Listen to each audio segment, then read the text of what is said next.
Olá, turma! Tudo bem com vocês? Espero que sim. Vamos lá para mais um conteúdo de hoje. E a nossa aula é sobre a ciência do desenvolvimento humano e suas interfaces com a educação. Bom, então quais seriam as contribuições então da ciência do desenvolvimento humano à educação? Seriam acerca dos teóricos então que nós já sabemos, né? Vocês já têm contato, já estão tendo aí dentro da psicologia da aprendizagem um pouquinho sobre Piaget, Vygotsky, Vallon, né? A noção, então, e o que essas teorias elas contribuem? Né? No nosso texto de hoje, que já é de um livro que nós estamos estudando já desde o início do semestre, ele reforça a ideia, então, do que? A noção de relação sujeito-objeto dentro de uma ótica interacionista, né? A evolução e as interrelações do desenvolvimento dentro dos aspectos cognitivo, afetivo, motor, social, histórico e cultural, a noção do desenvolvimento considerando o contexto e os fatores históricos culturais e as conexões e as relações entre desenvolvimento e aprendizagem. Bom, e aí ele vai tecendo críticas, né? Que de maneira geral, as tendências aí na análise do desenvolvimento humano apontam em que não se pode ter uma visão então única nem universal, que a gente já vê que alguns teóricos apresentam essa versão, e aí quando tem uma ruptura de paradigma lá dentro da década de 90, a gente vê muito mais um olhar contextual, levando em consideração tanto os aspectos também quanto as dimensões, né? E quais seriam então os limites que o texto vem apresentando, né, de maneira muito sucinta para vocês acerca da compreensão do fenômeno educacional? Então ele vai estar trazendo para a gente que nós temos uma limitação, tá? E seria o quê? A transposição teórica simples e sem adequação, as configurações multidimensionais do indivíduo e os cenários distintos em que este participa, a gente deixa de levar em conta os vários contextos em que esse sujeito transita aí, né, no cotidiano, evitar a ênfase na vertente psicológica quando se trata da complexidade do fenômeno educativo, aplicação crítica dos conhecimentos da psicologia, a gente vê muito isso dentro de algumas pesquisas, que na verdade é uma postura acrítica, né? Fica muito mais num viés de fenômenos aí dentro da psicologia do que levando em conta aí uma criticidade nas áreas políticas, enfim, outras coisas que fazem parte aí do contexto educacional. E um projeto transdisciplinar dentro da pesquisa, né? Então, não fazer uma pesquisa, ampliar esse olhar aí, passando por outras esferas da sociologia, das políticas, da antropologia, enfim, de outras áreas para contribuir aí acerca desse fenômeno. O conhecimento do desenvolvimento humano, psicológico e sua aplicação na esfera educacional. Então, como que a psicologia então vem contribuindo aí dentro da esfera educacional, né? Nas últimas décadas, os parâmetros curriculares nacionais e a noção de ciclo têm se pautado nas concepções construtivistas e histórico-culturais, tendo como expoentes Piaget e Vygotsky. E é isso mesmo, eu sou da área da educação também, tenho a minha formação toda nessa área, e essa perspectiva interacionista, ela está muito respaldada aí quando a gente tem a dimensão de ciclo. E aí na aula a gente vai ampliar um pouquinho mais essa discussão e que impacto que tem isso dentro do currículo, dentro das avaliações, por que saiu a seriação e por que entrou o ciclo, tudo isso nós vamos estar discutindo, né, para vocês terem um olhar mais ampliado e não acrítico sobre essas questões.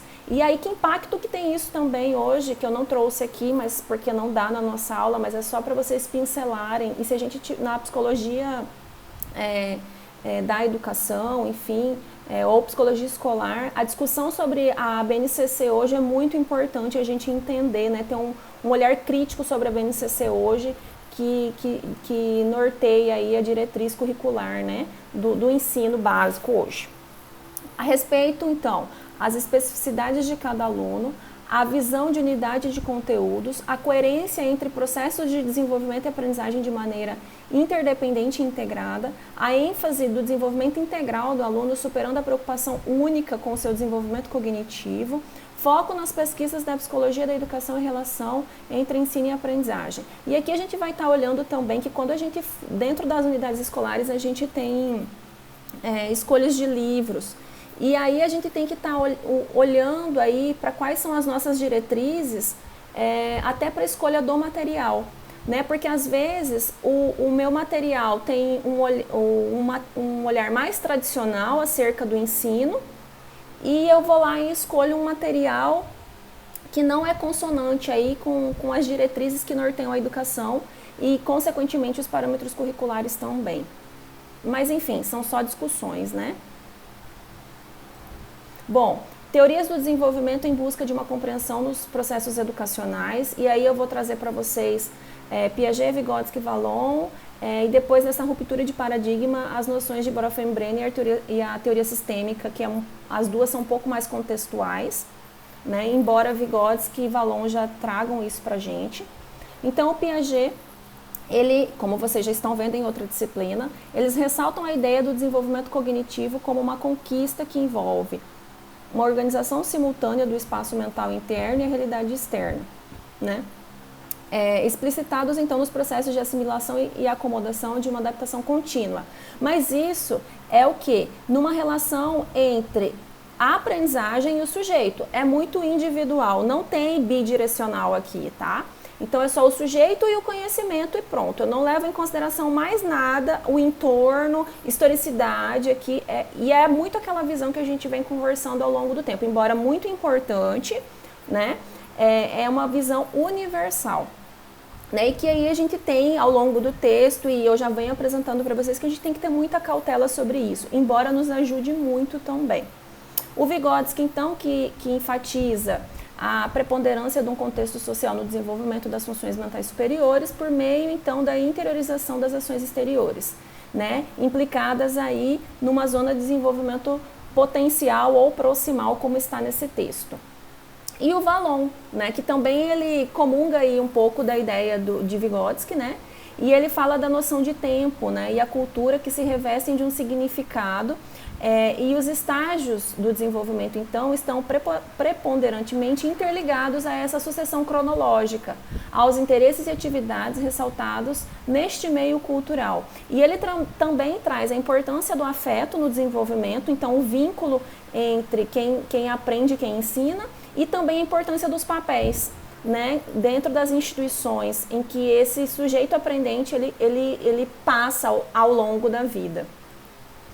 Um pouquinho, então, da perspectiva transcultural e a sua contribuição para o contexto educacional, e esse olhar reforçaria o quê? A integração dos conteúdos, o processo de construção dos conhecimentos, a redução de preconceitos, a pedagogia da equidade, a cultura escolar e a estrutura social habilitadora para todas essas premissas que a gente citou anteriormente. Ela que daria respaldo para isso. Né? Então, quais seriam também as contribuições da abordagem bioecológica de Bronfenbrenner à ciência da educação? Então, ele vai estar trazendo ao longo do texto, explicando aí, né, cada tópico, mas as contribuições, de maneira geral, dentro da perspectiva seria, né, um olhar, então, para a pessoa e o microsistema escola, então, a pessoa, a relação escola, o mesossistema, que seria a relação família e escola, o cronossistema em relação ao tempo, então, e o espaço educacional, porque nós sabemos que esse sujeito ele fica, né, a maior parte de sua vida dentro do espaço educacional, dentro de uma instituição, né, o período de escolarização começa-se hoje com 4 anos, o papel dos processos proximais no contexto educacional, então também aqui levando em conta os aspectos cognitivos e as dimensões também que nós já conversamos.